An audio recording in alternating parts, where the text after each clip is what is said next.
اس سفر حج میں پڑوسی ملک کے ایک بہت بڑے عالم، صاحب نسبت، بزرگ، اللہ سے تعلق رکھنے والے، اور جن کی دعاؤں میں اللہ نے تاثیر رکھی ہے، بلکہ وہ دعاؤں کے ذریعے سے امت کے بہت سارے امراض کا علاج کرتے ہیں،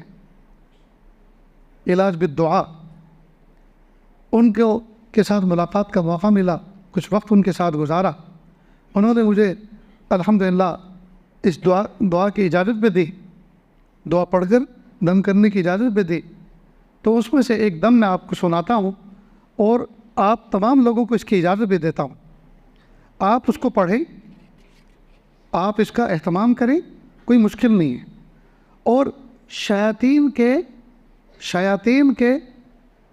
دشمنی کے یہ جو تینوں ہدف ہیں، یعنی جسم، صحت، کاروبار اور تعلقات، اس کے پڑھنے سے اللہ تعالیٰ تینوں کے اندر اثرات مرتب فرمائیں گے، اور تینوں کے اندر اللہ برکت عطا فرمائیں گے اور حفاظت فرمائیں گے۔ کیا عمل ہے؟ سنیں اور دل کے کانوں سے سنیں۔ پہلے بسم اللہ الرحمن الرحیم پڑھیں، درود شریف پڑھ کر، ٹھیک؟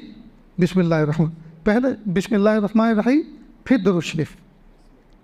سمجھے؟ پہلے بسم اللہ، پھر درود شریف، اس کے بعد اعوذ باللہ بسم اللہ کے ساتھ سورہ فاتحہ۔ یہ شروع سے لے کے آخر تک جتنی بھی چیزیں بتائی جائیں گی سب ایک ایک باری پڑھنی ہے۔ بسم اللہ پڑھنی ہے، پھر درود شریف پڑھنا ہے،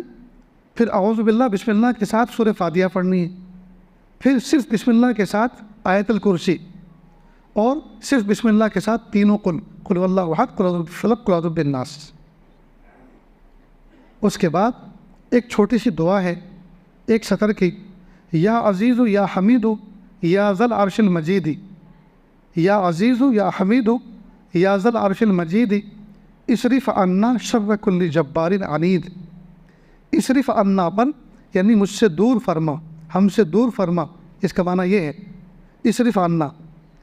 یہاں اپنے پرابلم، پریشانیوں کو تصور کرے،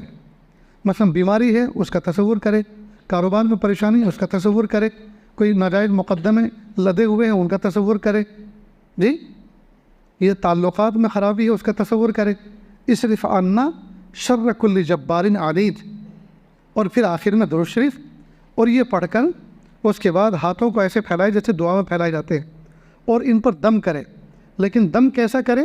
جس میں تھوک کے ہلکے ذرات بھی شامل ہو، اس طرح سے، یعنی ایک تو ایک پھونک مارنا، یہ تو پھونک مارنا ہوا، اور یہ جو میں نے دوسرا بتایا اس طرح، اس میں تھتکارنا ہوا، پھر سر کے پیچھے سے لے کے آگے تک پورا چہرہ،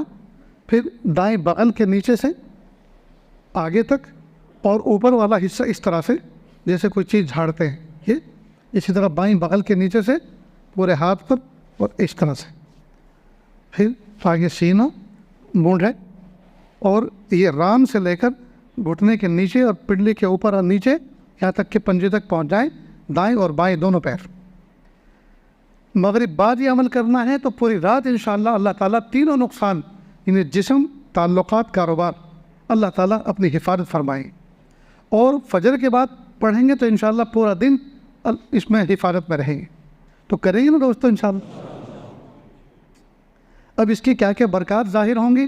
یہ مجھے کہنے کی ضرورت نہیں ہے، آپ خود بتائیں گے کہ اللہ پاک نے اس کے ذریعے سے نفس و شیطان سے ہمیں کس طرح سے نجات دی، اور کس طرح سے اللہ پاک نے ہمیں سکون عطا فرمایا۔ تو جہاں جہاں تک یہ آواز جا رہی ہے ان تمام حضرات کو اجازت ہے کہ وہ اس کو پڑھیں، مغرب بعد بھی اور فجر بعد بھی، انشاءاللہ اللہ تعالیٰ صحت پر بہت اچھے مثبت اثرات مرتب فرمائیں گے، اور بہت ساری اللہ بلا سے، پریشانیوں سے اللہ نجات عطا فرمائیں گے۔ بہت سو کو نیند نہیں آ رہی، راتوں کو بیچارے تڑپتے رہتے ہیں، گھر کے اندر سارے کے سارے لوگ سوتے ہیں، اس کو آنکھ نہیں لگتی تو اندر ہی اندر جلن پیدا ہوتی ہے، اڑن پیدا ہوتی ہے، کئی مرتبہ اس کے دل میں یہ وسوسہ آتا ہے اس سے تو اپنا گلا گھوٹ کے سوسائڈ کر کے مر جاؤں، سب سو رہے ہیں میں جاگ رہا ہوں، جس چڑچڑاہٹ مزاج میں پیدا ہو جاتی ہے، دل میں بے چینی ہوتی ہے، اللہ پاک نجات عطا فرمائیں۔ بہت سے لوگوں کو پیشاب کے قطرات کی شکایت ہوتی ہے، پیشاب کر کے باہر نکلتے ہیں، پاک ہو کے پھر ناپاک ہو جاتے ہیں، پھر اندر جاتے ہیں، اسی اندر باہر میں تکبیر اولیٰ نکل جاتی ہے، نماز کا وقت نکل جاتا ہے کئی دفعہ، اور نہ جانے کیا کیا تکلیفیں ہیں جو مبتلا بھی ہیں، جن پہ تکلیفیں گزر رہی ہیں وہ سب جانتے ہیں ہمیں کیا کیا تکلیف ہیں۔ بہرحال یہ کریں گے تو انشاءاللہ اللہ تعالیٰ نجات عطا فرمائیں گے، اور جب ان تمام چیزوں سے نجات ملے گی تو اللہ ایمان کا فگر بڑھائیں گے، ایمانی کیفیات کو بڑھائیں گے، جی اللہ تعالیٰ کی طرف رجوع بڑھے گا، اللہ سے محبت بڑھے گی، پھر تلاوت میں دل لگے گا، پھر ذکر میں دل لگے گا، مراقبے میں دل لگے گا، اللہ کی یاد میں بیٹھنے میں دل لگے گا، کتاب پڑھنے میں دل لگے گا۔ تو دوستو کریں گے نا انشاءاللہ؟